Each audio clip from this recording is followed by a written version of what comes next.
Hey there! Is today your first time here? Or maybe your first time in a while? If so, maybe you're wondering exactly who we are and what this church is all about. Well, we'd like you to know that we're a group of ordinary people who are on an amazing journey together, following Christ. Our guide is the Bible because it's the divinely inspired Word of God and it will never take us in the wrong direction. Along the way, we hope you'll see that we are welcoming and spiritually passionate and that getting to know you is a big deal to us.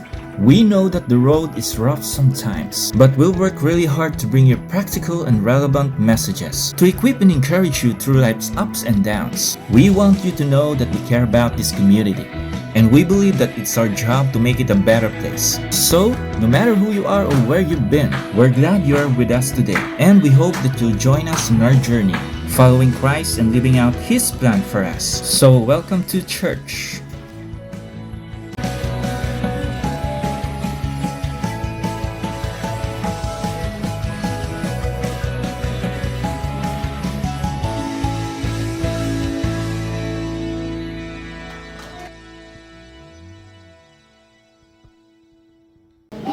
Good morning po sa Baktisa. And so, pakibati naman po yung mga katabi natin ng isang magandang umaga. Mga nasa likod din po. Amen. Sige po, tayo po ay tumayo. And prepare po natin ang ating mga sarili as para sa gawain natin ngayong umaga.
Panginoon, sa aming buhay. Kaya Lord God, narito kami, Panginoon, sa umagang ito, Lord, na magsama-sama, Panginoon, upang papurihan ka, pasalamatan ka, Panginoon, sa isang linggong ginawa mo sa aming buhay. Maging ito man, Panginoon, ay kahinaan o kalakasan, Panginoon. Salamat, Lord. At narito kami ngayon upang magsama-sama, Panginoon. Kaya patuloy mo kaming samahan, Panginoon.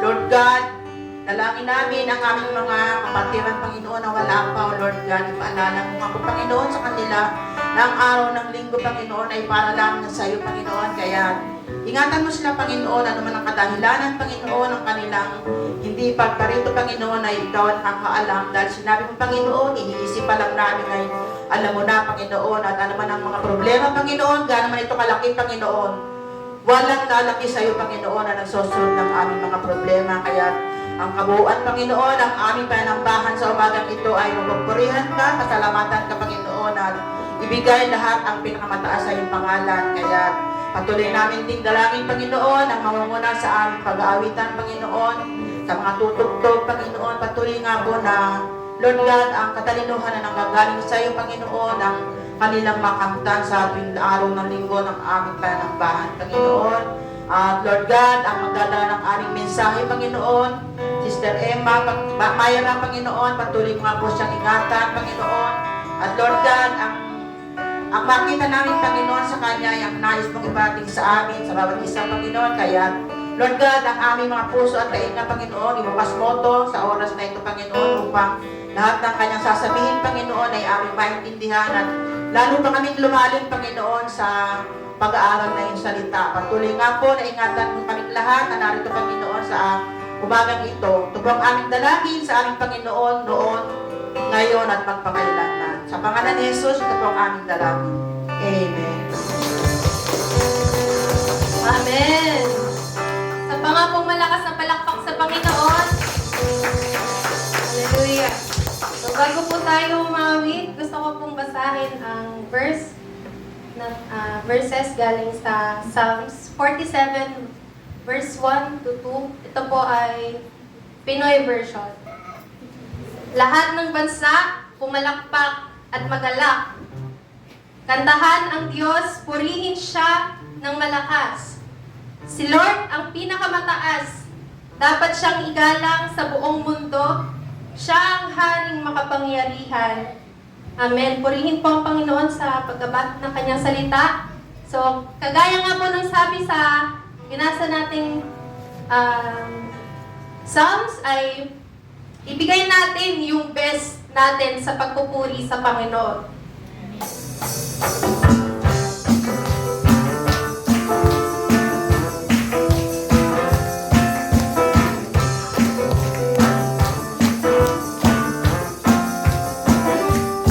May dala, may saya, may tuwa sa piling ng Diyos, sapagkat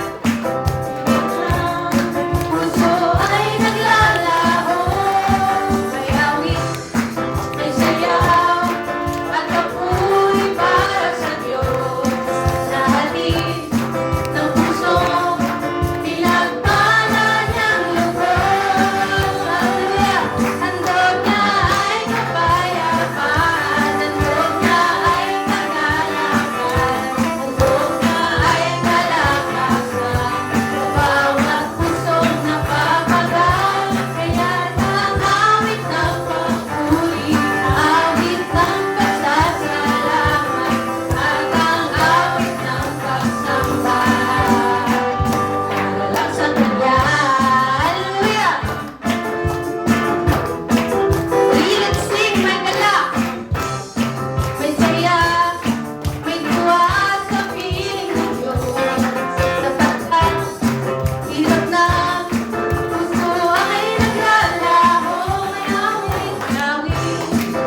Samba.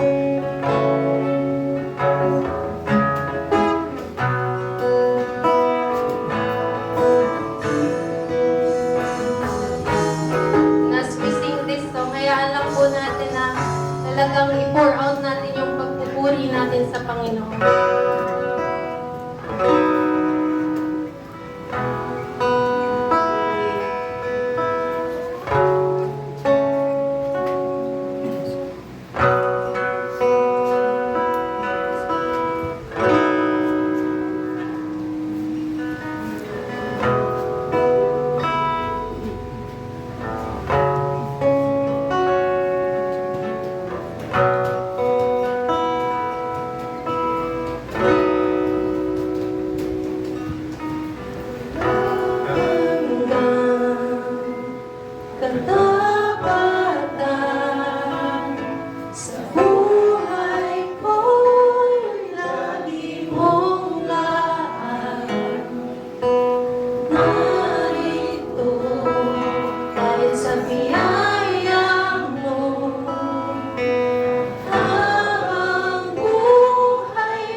Tinataas namin ang iyong pangalan, Lord. Sa iyo ang mataas na papuri, Lord, dahil you deserve all of this, Lord God. Tanggapin mo ito, Panginoon. Itong mga inawit namin, O Diyos, ang mga papuri namin, Lord, sa iyo, Panginoon. We praise you, Lord, and we glorify your name. Jesus, hallelujah. Amen. Praise you, Panginoon.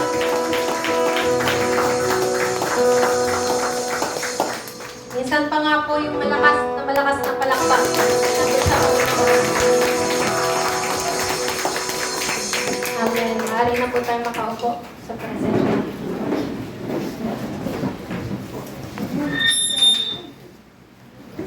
Amen. Isang palakpak pa nga po sa Panginoon. Amen. Purihin po ang Diyos. At ngayong umaga po ay alam ko po na handa ang ating mga puso upang tayo ay makapakinig ng salita ng Panginoon. Isang kagalakan po muli na tayo ay magkaroon ng isang tagapagsalita. Purihin po ang Panginoon sa kanyang buhay. Siya po ay isang kabataan. Ayan, talagang ang kabataan po ay namamayagpag.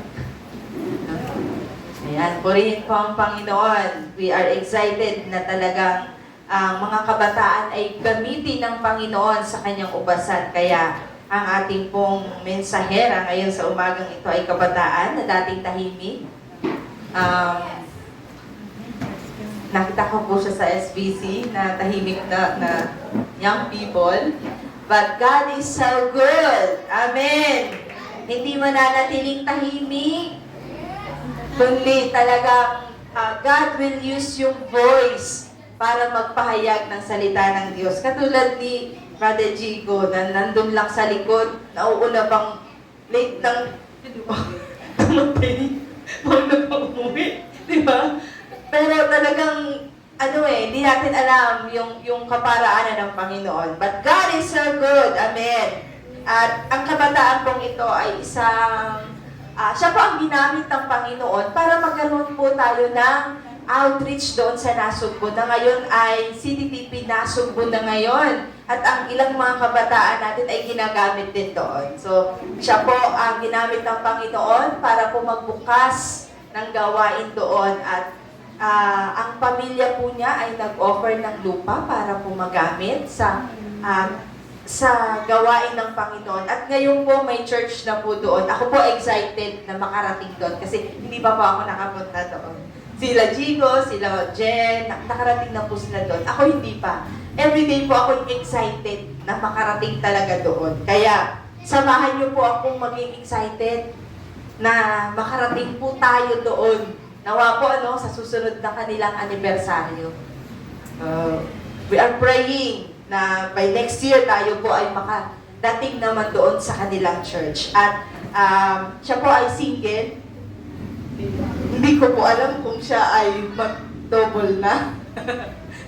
But God is so good sa kanyang buhay. Kaya po, hayaan po natin na ang Diyos ang mapapurihan sa kanyang buhay. Ang Diyos ang maitaas sa kanyang buhay. At welcome po natin, Sister Myra Mendoza. Glory to God.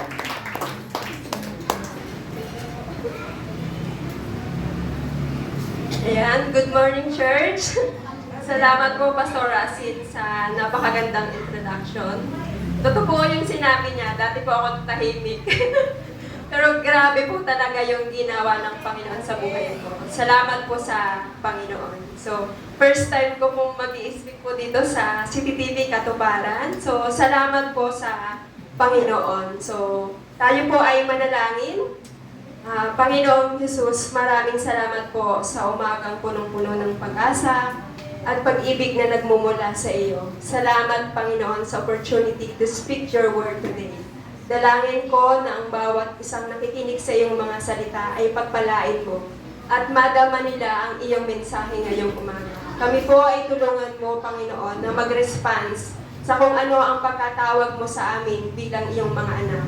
Banal na Espiritu, ikaw po ang sumama sa pag-aaral ng mensahe mo ngayong umaga. Speak Jesus in our midst, Panginoon. Thank you, Lord. Sa iyo lamang, Panginoon, ang papuri at pasalamat. In Jesus' name we pray. Amen at amen. So, yan po. Ipagpatuloy po natin ang ating preaching series ngayong umaga. For the month of September, ang preaching series po natin ay Onward, Faithful to the Great Commission. So, ang topic ko po ngayon ay Going and the Great Commission. So, isang scripture lang po ngayon ang i-share ko po ngayon. Sa Mark chapter 16, verse 15. Ang sabi po dito, "And he said to them, Go into all the world and preach the gospel to all creation." Napaka-simpleng verse lang po niyan, pero ang lawak po ng ibig sabihin niyan po. No? Sa Tagalog po, napakaganda rin po nito sa Pinoy version. Sabi ni Jesus sa kanila, "Pumunta kayo sa lahat ng sulok ng mundo at i-preach nyo ang magandang balita sa lahat ng tao." So, meron po akong picture na i-share sa inyo. Yan po yung first gift giving po na ginawa ko sa lugar namin, sa Barangay Kubunan, na Subo, Batangas. So, ayan po ay noong December 2019, so before pandemic po. At that time, ako po ay 4 months pa lang na secretary po sa CTTV National. So, ang unang naging ministry ko po sa CTTV SBC ay Children's Ministry, kung saan nung una po, naging assistant lang po ako sa mga bata, and then hanggang sa naging Sunday school teacher na. And then nung maglaon na po ay sumasama na din po ako sa mga outreach ng SBC. That time po ay merong habang na outreach dito sa Signal ang SBC. So doon po ako na-assign sa Cruz Compound Place kila Sister Nena. So kami po ni Jen that time ang head po doon sa outreach po doon. So kaya naman ganun po yung heart ko na mapalapit sa mga bata. And then, nung bago pa po ako sa SBC, ay very observant po ako. Talagang nakikita ko na ang members po ng SBC ay pamilya. So, gano'n na lang po yung panalangin ko sa Panginoon na someday, makakasama ko yung family ko na magsamba sa Panginoong Jesus. So, ang nangyari po is talagang ang naging guidance po sa akin ng Panginoon. Naging consistent po ako sa prayer. Kasi napaka-importante po talaga ang manalangin. Di ba sabi po sa Bible, pray without ceasing. Yan po yung naging motivational factor ko why gusto kong makapag-outreach din po sa lugar namin. So, noon nga po nung 2019, so dahil naging sekretary po ako ng CTTV National, so Monday to Friday lang po ako naka-assign doon din, Saturday, Sunday. So, maluwag po yung schedule ko. Talagang nung December po ay pinag-pray ko na, Lord, bigyan mo ko ng wisdom, paano ko gagawin to sa pamilya ko. So, this is my initiative pa lang noon, hindi pa involved ang STC family. Pero, financially, sinuportahan po ako ni Pastora Nina that time kasi na-open ko yung heart ko sa kanya. So, nagpa-release po siya ng 2,000 that time. And then, yung ibang finances na ginamit, galing na po yun sa akin. So, ganun po talaga tayo ginagamit ng Panginoon sa pag-mission, no? Kahit sa sariling pamilya natin, kasi kasama yung sariling bulsa, di ba po? So, hindi po madali, pero kapag ikaw po ay tinawag po talaga ng Panginoon, andun yung guidance niya. Hindi kanya pababayaan. So, meron po tayong 3 bahagi ng ating pag-aaralan ngayon. What is going and the Great Commission in context. And number 2, why should we go to fulfill the Great Commission? And number 3, how should we go to fulfill the Great Commission? So, number 1 po, what is going and the Great Commission in context? Sabi po, ang going, to go is to take action. We weren't told to just stay put. To go is to take on risk. So, hindi kailangan na bilang mga Kristiyano na nakakilala tayo sa Panginoon, tayo ay followers ni Jesus Christ. So, hindi pwedeng nakaupo ka na lang dyan. kung ikaw ay isang worship leader, isang intercessor, hindi pwedeng nandun na lang tayo. Kasi may panawagan po ang Panginoon sa atin, or ang bawat isa ay may kanya-kanyang calling. Sabi nga po, ang nag-preach po nito last week sa CTTBSBC ay si missionary Pastor Edu Tamayo. Sabi niya, hindi naman kailangan na pumunta ka ng ibang bansa para maging missionary.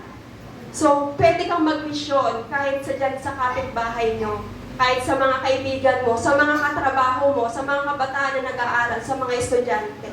Napalitaan niyo po ba yung estudyante na nag-suicide dito sa EMS?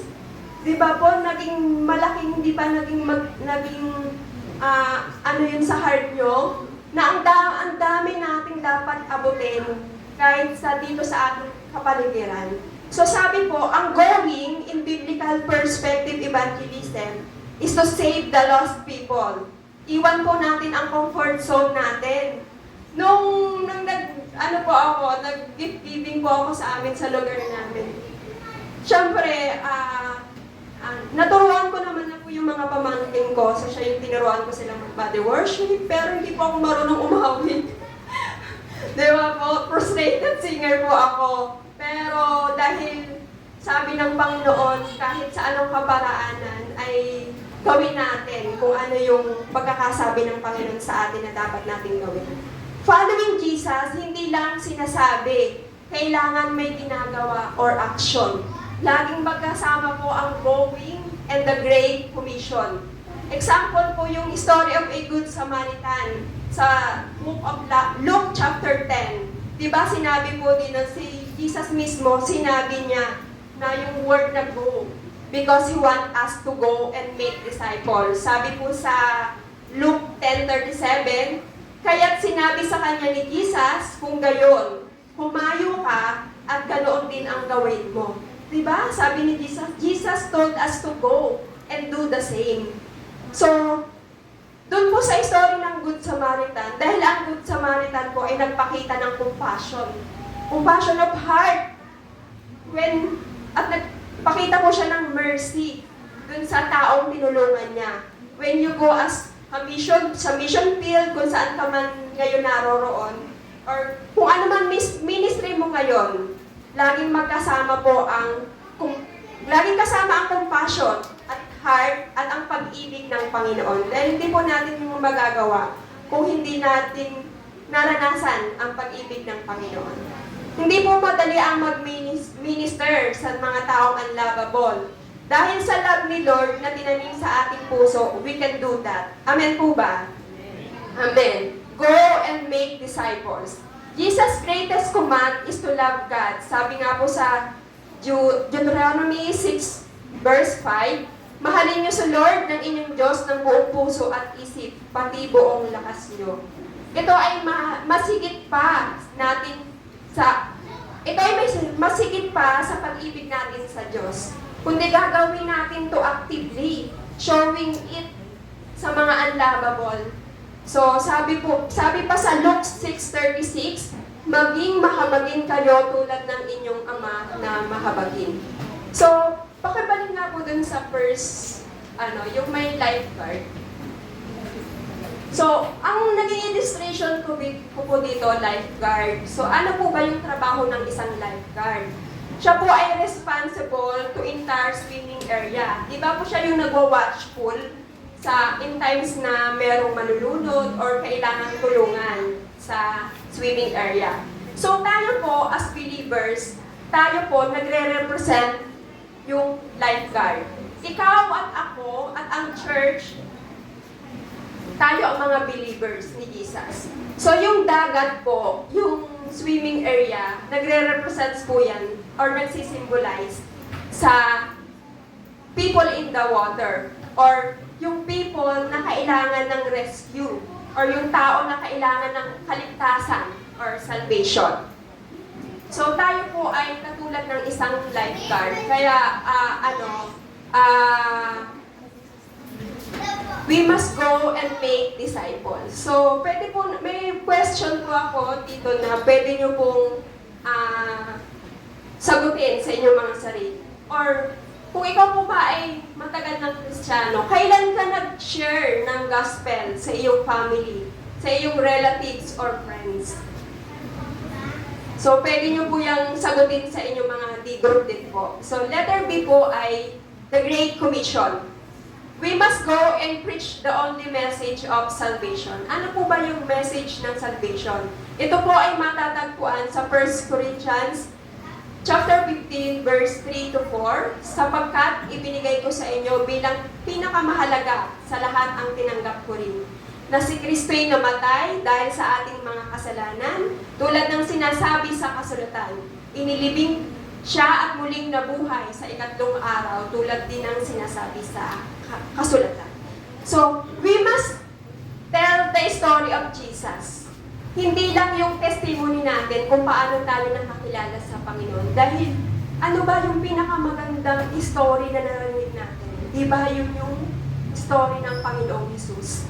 So, Great Commission is for all churches. So, meron po akong isa pang picture na ito po yung Kairos Training and Mission Exposure Trip in Thailand and Laos noong December 5 to 17, 2015 pa po.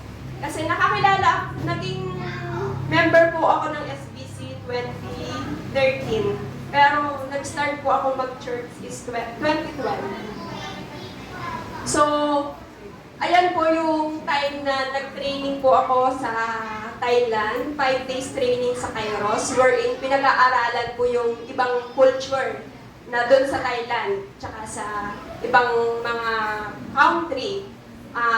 Sobrang grabe po yung ginawa ng Panginoon dyan. Sabi nga po ni Pastor Edu, hindi mo daw malalaman na missionary ka kung hindi ka nakarating sa ibang bansa or kung hindi ka lumabas sa comfort zone mo.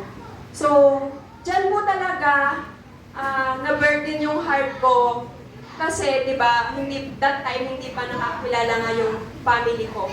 So, dyan po talaga ako nag-start na abutin ko talaga sila. Na magsimula ako sa family ko. So, hindi po madali ang mag-involve din sa mission kasi kasama po dyan yung finances mo, yung, di ba, yung bulsa natin pag tayo ay nag-mission. That time po ay nagtatrabaho pa ako sa isang private company. Buti po talaga ng Panginoon kasi that time, mahirap pong mag-lead sa amin. Pero 2 weeks po yan eh.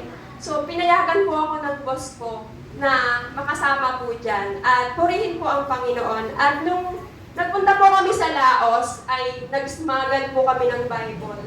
Grabe po yung kaba ko noon. Kasi sabi, ang usapan namin nila Pastor Adona, Pastor G, sila po yung mga kasama ko that time. Kapag nahuli ka, huwag mong sasabihin na may kasama kang Pilipino.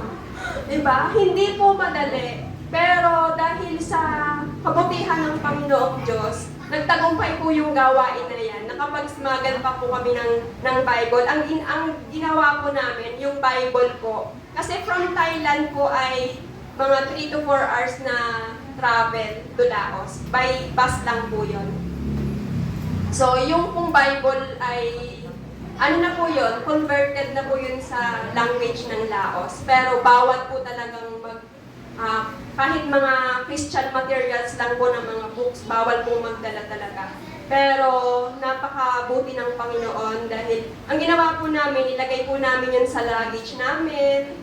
Kanya-kanya kaming luggage, bit-bit namin yung luggage namin. Then pinobera namin yun ng mga gift wrap para lang makover yung Bible. Pero salamat po sa Diyos dahil nadala po namin yung mga Bibles na doon sa Laos. Nagpunta po kami sa mga Christian school doon. Pero ang Christian school doon ay bihira lang yung pinapayagan dahil talagang, diba, Buddhist sila, country. So, hindi nila kilala si Jesus Christ. Nung pumunta kami yung pagkababa namin ng airplane, syempre sa taxi driver pa lang, nag-share na kami sa taxi driver. Tinanong namin, kilala mo ba si Jesus? Syempre English language po yun. Pero alam niyo po sagot ng taxi driver, who is Jesus? Do you know his number? Grabe po hindi nila kilala ang Panginoong Jesus. Dito po, malaya tayo na pwedeng makapag-share sa ating mga kapitbahay, sa ating mga kaibigan. Dahil actually, kilala naman po dito, di ba, si Jesus, pero sa ibang bansa, hindi po kilala ang Panginoong Jesus. Kaya, pwede po tayong mag-involve sa mission, mag-start po tayo sa panalangin. Kasi malaking tulong na po yun. So, yan po, sabi po sa Matthew 28, 19-20, ito po yung mandate ng Panginoong Jesus sa sabi niya, therefore go and make disciple of all nations, baptizing them in the name of the Father and of the Son and of the Holy Spirit, and teaching them to obey everything I have commanded you. And surely I am with you always to the very end of the age. So, ano po ba yung primary verb dito sa verses 19-20? Diba? Make disciples. And then, ang supporting primary verb po nito, yung verbal participle niya, which is going, baptizing, and teaching. Diba? Very familiar naman po tayo dyan sa verse na yan. Sabi po dito, thus, in context, going and the Great Commission must involve missionary outreach with an intentional effort to put into action. Kailangan talaga natin ng maging intention tayo na ma-share natin si Jesus. So, ang real challenge mo kapag nagpunta ka sa mission field, syempre kailangan mong pag-aralan ang culture nila, language, at iba. Napakarami pa pong aspect na pwede nating pag-aralan. Kahit nga po sa mga simpleng kaibigan natin, di ba? Hindi naman ganun kadali. Paano mo i-share yung na nakakilala ka sa Panginoon? So, kailangan mo mag-build ng relationship sa kanila. So, ito po yung D group ko. Ako po ay belong sa D8 group, which is ang unang naging mentor ko po ay si Samuelin Jo Barameta na po ngayon. So, nakapangasawa po siya ng pastor. So, lumipat po siya ng ibang church. Pero, we are, connected pa rin po tayo sa kanya. And ang pangalawa pong naging mentor ko ay si Pastora Jing Colosaga. So, ngayon po ay siya ay nasa province. So, alam niyo naman po yung naging story ni Pastora Jing. At siya po ay naging kabahagi ng mission natin sa Nasugbu. So, yun po siya. And then, na-build po akong leader sa church. Actually, nag-start po ito sa desire din po ng heart ko. Noong 2013, nakakilala po ako sa Panginoon, nag-go ng Grace Encounter, Freedom Encounter, and then pinag-pray ko na maging leader din po talaga sa church. Then, napabilong nga po ako sa T8.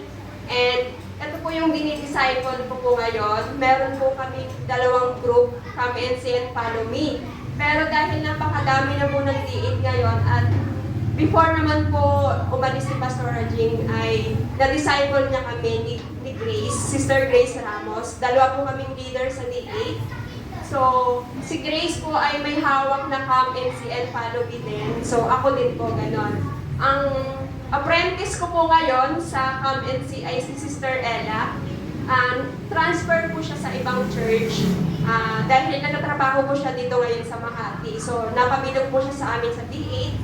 And, yan po. Ito po yung follow me group ko, si Rizalyn and si Mary Rose. Yan. And then, meron din po kaming come and see and follow me. And then, nakakatuwa lang po.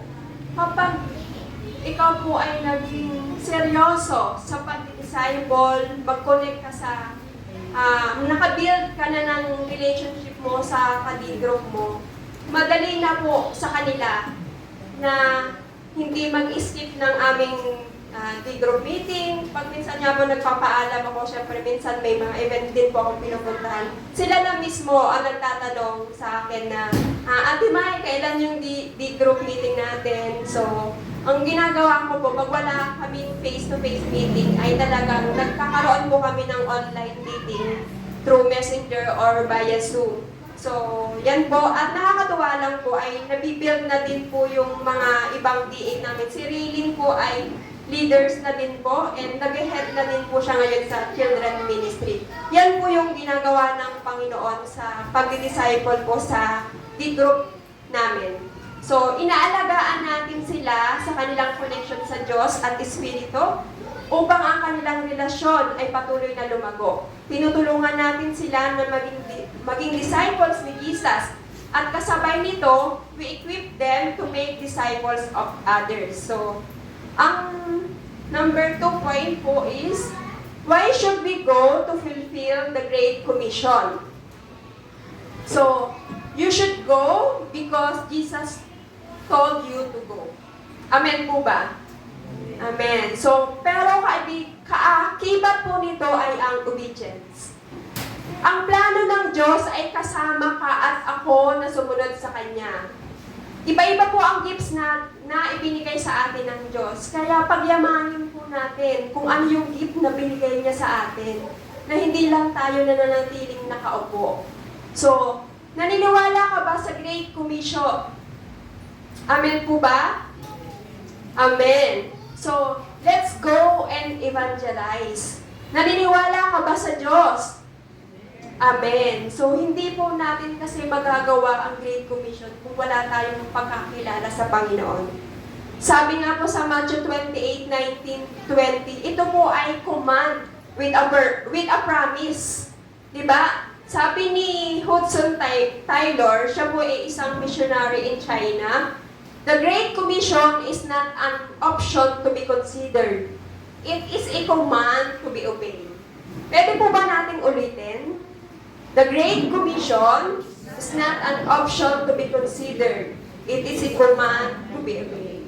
Amen. So, yung promise po dito sa mandate ng Panginoon, dun sa last verse, tandaan nyo, kasama nyo ako palagi hanggang sa katapusan ng panahon. Diba? Napakaganda pong promise ng Panginoon sa atin yan. Kaya, let's go and evangelize. So, next picture po yung baptism. Yan, purihin po ang Panginoon. Meron pong 2, 4, 6 na nagpabaptize sa Nasugbu na member ng church na po ngayon. Yan po ay, eto pong guy na youth ay kapitbahay namin. And then, the rest po, yung tatlong kabataan, pamangkin ko po sila. And then, tita ko po itong isa na si Tia Luz. And then, ito po, pinsan po siya ng mother ko, si Ate Beth. So, purihin po ang Panginoon. Talagang sumunod po sila sa Panginoong Jesus. At meron pa po isang nagpabaptize din na from Nasugbu. Sa SBC naman po siya nagpabaptize kasi nagtatrabaho na po siya dito sa Las Piñas. Single mom po siya. And best friend ko din po siya nung high school days namin. So, yun po, purihin po ang Panginoon. Talagang lumalago po ang CTTP Nasugbu. So, letter B, you should go because of what a lost world faces. Sabi po sa Acts 26, 17-18, ililigtas kita sa mga Jews at sa mga Gentiles kung saan kita ipapadala. Bubuksan mo ang mga mata nila para tumalikod sila sa kadiliman papunta sa liwanag at mula sa kapangyarihan ni Satan papunta sa Diyos. At dahil sa pananalig sa akin, patatawarin ang mga kasalanan nila at makakasama sila sa mga taong pinili ng Diyos. So, pagtuunan po natin yung word na ipapadala or sending, di ba? Kung ikaw po isang nanay, tatay, kabataan, or professional ngayon, dyan ka po pinadala ngayon ng Panginoon. Amen po ba?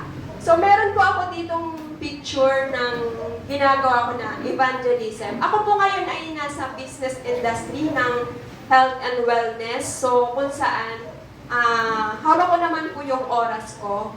So, napakabuti po ng Panginoon dahil hindi ko naman to magagawa in my own, kundi dahil sa biyaya ng Panginoon.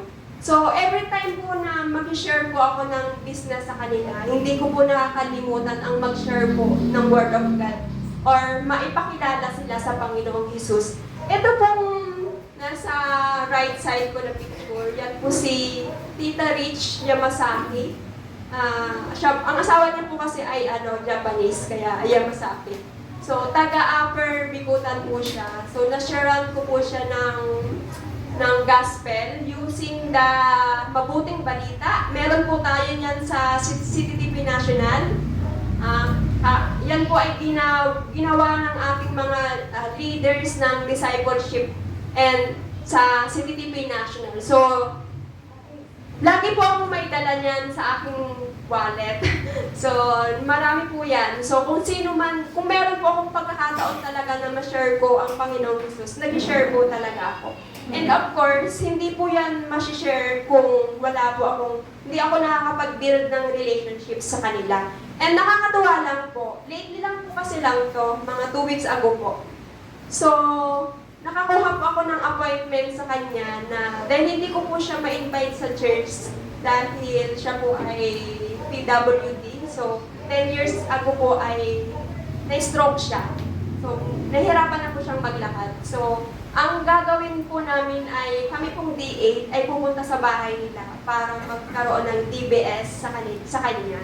So, purihin po ang Panginoon. Ito naman pong isa ay si Joyce Pajardo. Siya po ay young professional na naging kaibigan ko din po.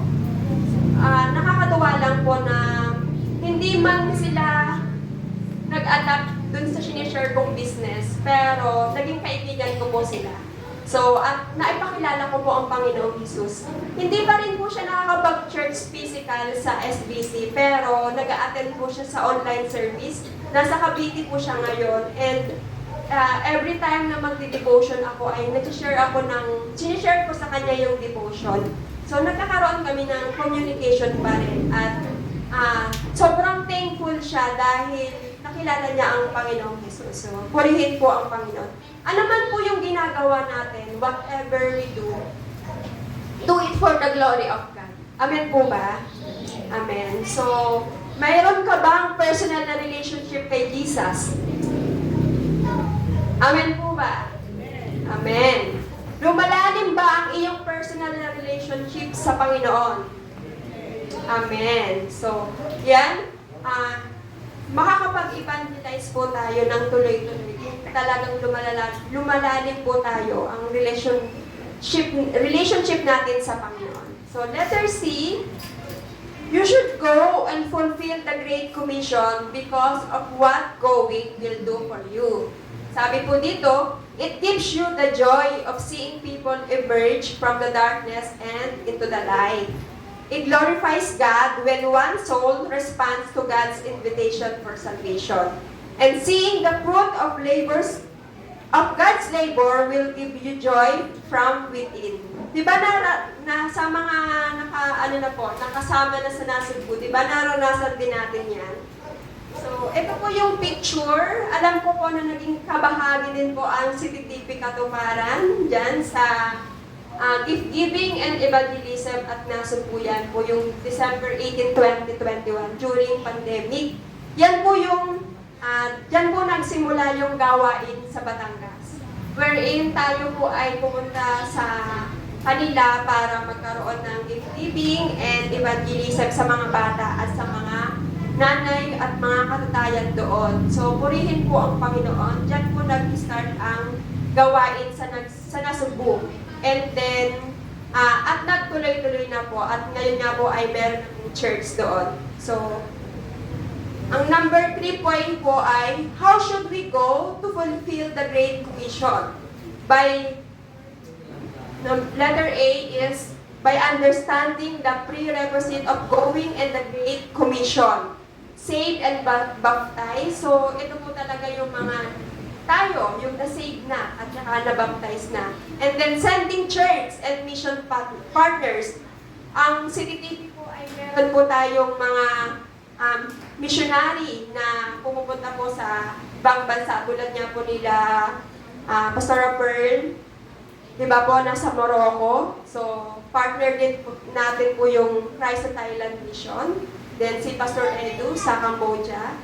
Then, mission organization. So, ang ating pong organization ay meron po tayong missions department wherein ang head nga po natin ay si Pastora Donna. Then, meron din po tayong ginaganap na mga training, support system, understanding the receptor culture, mission strategies, ito po yung mission month and discipleship din po natin. So tayo po ay meron tayong once a month na mission strategies, which is yung giving. Yan po yung pinagtutuunan po natin. So, ang naging partner po natin para magkaroon ng church sa Nasugbu ay ang GISWAP. So, ang ministry po, sa next picture na po, yan. Yan po yung time na church dedication noong February 3, 2024. So, ang GISWAP po ang nag-donate po ng finances para makabuild po ng church sa Nasugbu. Palakpakan nga po natin ang Panginoon. Yan. Amen. And then, letter B, by trusting the Holy Spirit to work in us and through us. Diba? Sabi po sa Acts 1:8, subalit tatanggap kayo ng kapangyarihang pagbaba sa inyo ng Espiritu Santo at kayo'y magiging mga saksi ko sa Jerusalem, sa buong Judea at Samaria at hanggang sa dulo ng daigdig. So, syempre, ang Holy Spirit po talaga ang nag-work sa atin. Paano po ba nag-start yung CTTP Nasugbu? Next picture. Ito po yung church lot before na tayo yung building. So, di ba yung unang picture na pinakita ko sa inyo, yung 2019 gift giving. That time, grabe ang kagalakan ng parents ko kasi natutuwa sila sa ginagawa ng church na ganito pala kasaya, mag-abot ka ng ibang tao, kapati yung mga neighbors namin ay sobrang saya nila. So, that time, sabi ng parents ko na pwedeng ipahiram yung lot namin or yung 100 square meter para ipagamit na para magtuloy-tuloy yung gawain. Tapos, pero before that, before 2019, yung dahil nga desire ko na magkaroon ng church, pinapanalangin ko na magkaroon din. And then, ang church din, pinapanalangin ng buong congregation. So, that time kasi, yung mama ng best friend ko ay nagda-dialysis. So, meron din silang lot. Ang sabi ng kapatid ng best friend ko, yung mas nakakatanda sa kanya, which is ninong ko yun. Sabi niya, gusto niyang ipagbili yung lupa nila para pang support sa dialysis ng mama ng best friend ko. So, actually, yun po yung in-offer ko na lot para sa leadership ng SBC. Sinabi ko po yun kay Pastora Nina na meron pong gustong magbili ng lupa. Baka po gusto niyong bumili. Sabi ko gano'n.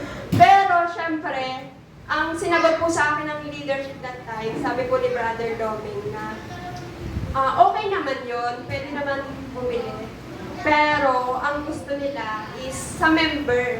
Dapat yung may member ng church para may connection, madaling makapag-connect.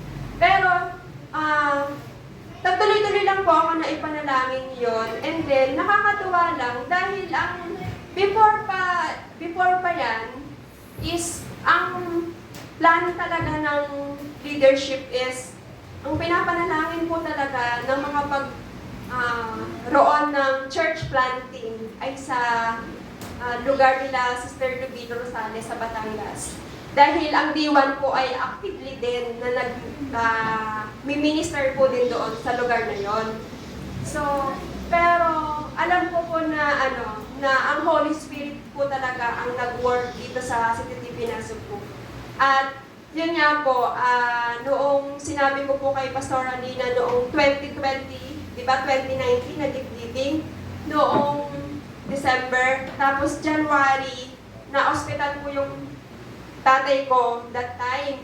And then, at sa hospital pa kami noon nag-New Year, 2020. And then, yun din yung time na nag-email ako kay Pastora Nina na ganito po, na willing po ang parents ko na ipagamit yung lot para sa gawain ng Panginoon. At pinag-pray po yun. Simula nun, pinag-pray na po yun ng church. At saka, syempre, dahil secretary din po ako that time sa CTTP National, ay nababanggit din po yun. Dahil that time, yung mga program po ng CTTP ay through via Zoom, may mga ganyan po. So talagang alam ko na yan po ay guidance ng Holy Spirit. So, sobrang grabe po ang bilis ng pag-build ng church. At nagkaroon ng connection si Pastora Nina sa GSWAP. At noon nga po noong December 2023 ay sinimula na po yung construction ng church building. At ngayon, yan ang next picture please. Yan na po yung CTTP na Subo ngayon.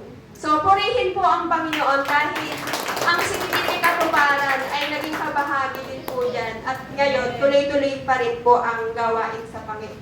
Diyan po sa Nasugbo. Ayan. So, yan. Ang great commandment po ng Panginoon talagang ipanalangin po natin na kaya din natin gawin. In a simple way, pwedeng mag-start sa panalangin at makapag-minister tayo even sa mga kapitbahay natin, mga classmates natin, mga ka-workmates natin. Malay mo, ikaw din po ang gagawin instrumento ng Panginoon para din magkaroon ng ibang church pa sa ibang lugar. Amen po ba? Ayan, para po sa ating konklusyon, Jesus calls us to reach every person and people group with the message of salvation. What will happen to this generation of souls if Christians like you and I don't awaken to our heavenly responsibility? How will our generations be saved? So sabi po sa Romans 10 verse 14 sa Pinoy version po, kaya lang, paano sila hihingi ng tulong kung hindi sila naniniwala? Paano silang maniniwala kung hindi pa nila narinig ang mensahe? Paano nila maririnig ang mensahe kung walang nagpipreach? So maaari po natin itong pag-usapan din po sa mga D-group ninyo. Sabi po ni Rick Warren, a great commitment to the great commandment and the great commission will grow a great church. So ito po yung mga questions for reflection. Jesus has commanded every believer to go into all the world and preach the gospel. Do you see this as your ultimate mission in life? What are you doing to fulfill this all-important command? And number 2, are you faithful in the Great Commission? Ayan. So, yung po mga questions for reflection, pwede nyo po yung i-discuss sa inyong mga D-groups. And ayan, salamat po sa Panginoon dahil tayo po ay naging kabahagi po ng going and the Great Commission. Tayo po ay manalangin. Hallelujah. Lord, Father God, salamat po Panginoon sa mensahe mo ngayong umaga, Panginoon Lord. Dalaan ko po Panginoon ng bawat isa sa amin, Panginoon, ay mag-response, Panginoon, sa kung ano man yung calling mo sa bawat isa sa amin, O Lord God.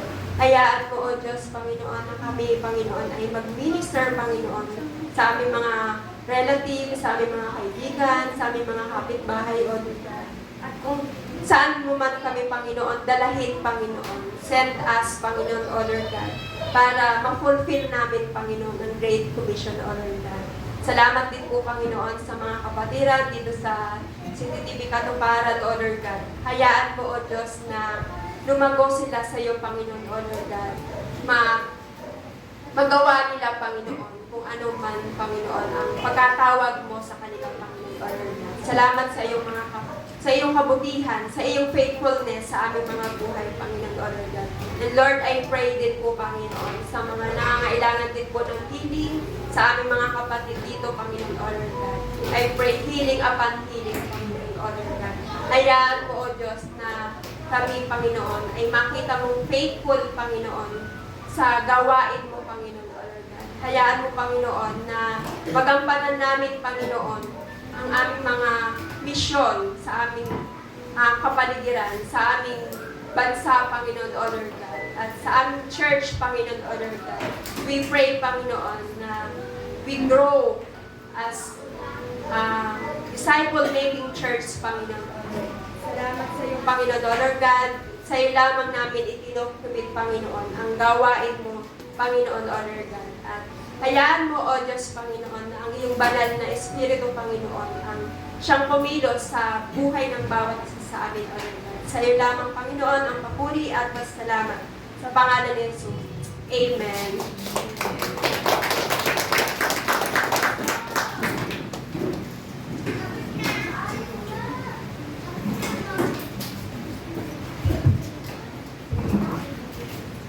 Dako tayo sa bibigay. Tayo po'y manalangin. Nagilang Diyos at magkapagbigay sa lahat. Kami po ay narito po, Panginoon, na magbibigay ng buo naming lakas at puri sa Panginoon. Salamat, Panginoon, sa kalakasan na binibigay mo sa amin. Sana po, Panginoon, ang pagbibigay natin ito, Panginoon, ay maluwag sa aming puso na aming ihandog sa iyo, Panginoon. Itinatas po namin ang pension offering na ito, Panginoon, sa amin. Sana, Panginoon, magamit, Panginoon, sa ikalalago ng aming church, Panginoon. Hindi lang dito, Panginoon, sa aming church, kundi makapagbigay po kami, Panginoon, sa ibang nagmimisyon sa ibang bansa, Panginoon. Gamitin po, Panginoon, ang aming buhay na patuloy na daluyan, Panginoon, ng pagpapala sa aming buhay, Panginoon.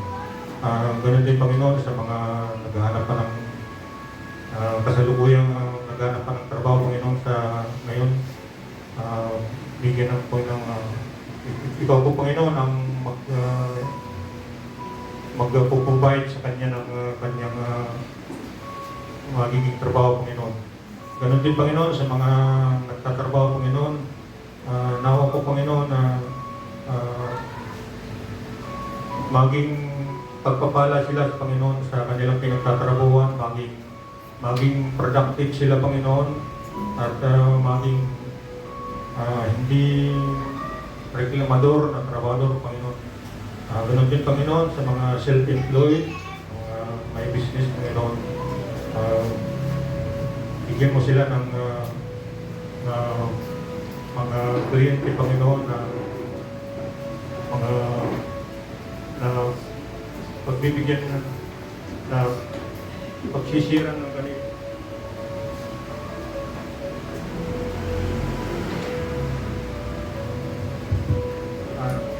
Para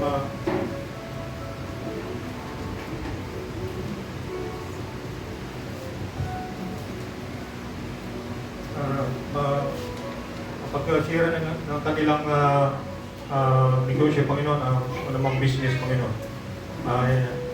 Sa oras na ito, Panginoon, ay ibinabalik namin ang kapurihan at salamat sa iyo, Panginoon.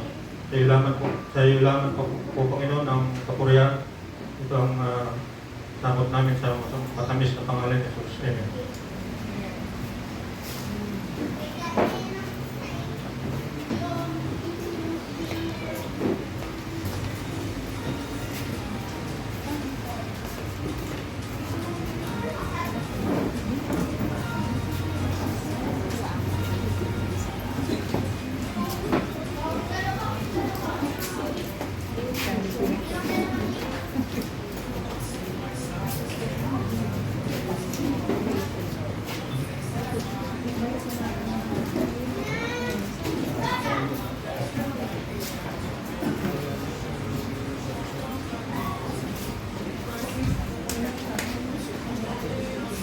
Amen. Are we blessed sa salita ng Panginoon? Amen. Are we challenged? Amen. No? Talaga pong nung nakita ko yung church nila, sabi ko, oh Lord, ang ganda ng church. We are praying for that. Na talaga i-bless tayo ng church. Kaya po natin na ang Lord ang gumawa ng kaparaan. No? Kasi hindi naman natin hawak kung ano ang nais ng Panginoon. But makita lang natin na ang Diyos ay tapat. Ayan, hintayin po natin na ang Diyos na ating pinaglilingkuran, ang Diyos ay tapat sa lahat ng bagay. Kaya Hayaan po natin na ang ating iglesia ay lumago din at talagang iayos ng Panginoon according dun sa nais. Kaya purihin po ang Panginoon. Ngayon po ay bago po tayo mag-closing, i-announce ko na din po ang ating Women's Pre-Christmas Celebration sa November 30. Medyo may 2 months pa po para sa preparation. Meron po tayong registration na 100 pesos at ang venue po ay sa Star of Hope.